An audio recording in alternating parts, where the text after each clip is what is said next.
Hello everybody and welcome to Theology 101. In a previous video, we talked about Jesus' sixth sign where he gives sight to a blind man. In case you missed it, I'll leave a link for you to watch. Today we will be continuing looking at this sign. By healing this blind man, Jesus is going to paint a picture of spiritual blindness versus spiritual sight. For this man, his spiritual eyes open more and more to who Jesus is. First, he calls Jesus a man, then a prophet, then a man from God, and then finally as Lord who is worthy of worship. However, the enlightened Pharisees are spiritually blind to who Jesus really is. And that is what this sign will ultimately show us. It shows us who really sees Jesus and who actually doesn't. So let's jump back into the story. The former blind man goes back to his hometown, and his neighbors notice him. This man will send shockwaves throughout his neighborhood because they all knew him as the blind beggar. So people begin to debate about this man. Some people think that this is the blind beggar who is now healed, while others do not. But notice that nobody is asking him,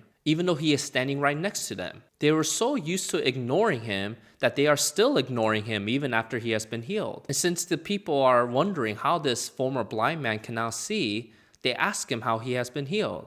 And he replies this way: "The man called Jesus made mud and anointed my eyes and said to me, 'Go to Siloam and wash.' So I went and washed and received my sight." The neighbors want to verify that this man actually was healed, so they take him to the Pharisees. Why did they do this? The Pharisees were not only the religious leaders, but they also functioned like judges of their community. So of all the people, they were the most qualified to determine whether God has really healed a person or not. But then we see a plot twist in the story. We realize that Jesus healed this blind man on the Sabbath. This is a problem for three reasons. First, you were not allowed to heal anybody on the Sabbath unless it was a life or death situation. Clearly, this man was not dying, so it was unnecessary for Jesus to heal him. Second, Jesus made mud by mixing his saliva with dirt, and this was considered work according to the Pharisees. Third, you weren't allowed to anoint a person's eyes on the Sabbath, because this was also considered work. So the Pharisees now must debate, is this miracle legitimate even though it happened on the Sabbath? Some Pharisees conclude that Jesus is not a man from God because a man of God would never break Sabbath rules.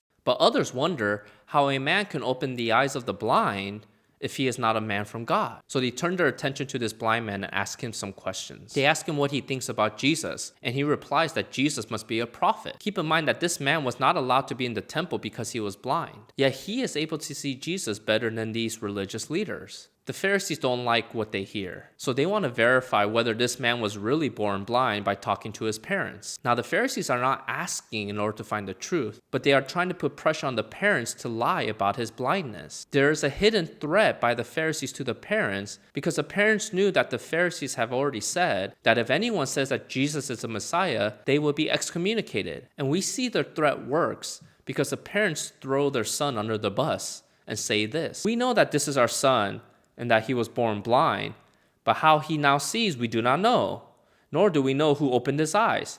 Ask him, he is of age, he will speak for himself." Why did the parents put the pressure back on their son? Because they were afraid of being excommunicated. Now, before we judge these parents too harshly, we need to understand how big of a deal it was to be excommunicated. To be kicked out of a synagogue was not the same thing as one of us being kicked out of a church. You see, there are many churches within a city now, but back then, there's typically only one synagogue per city. And the synagogue wasn't just to center religious life. This was where everyone socialized. This is where you will find your community. And so to be excommunicated from your synagogue was essentially to be kicked out of everyday life. And they knew that if they lost their community, they would lose their livelihood, they wouldn't get any jobs, and they would have to resort to begging like their son did. So the Pharisees now go back to this former blind man and start to apply pressure to him. They want him to say that Jesus is a sinner and not a prophet from God. But this man refuses to lie, and he says this: "Whether he is a sinner, I do not know.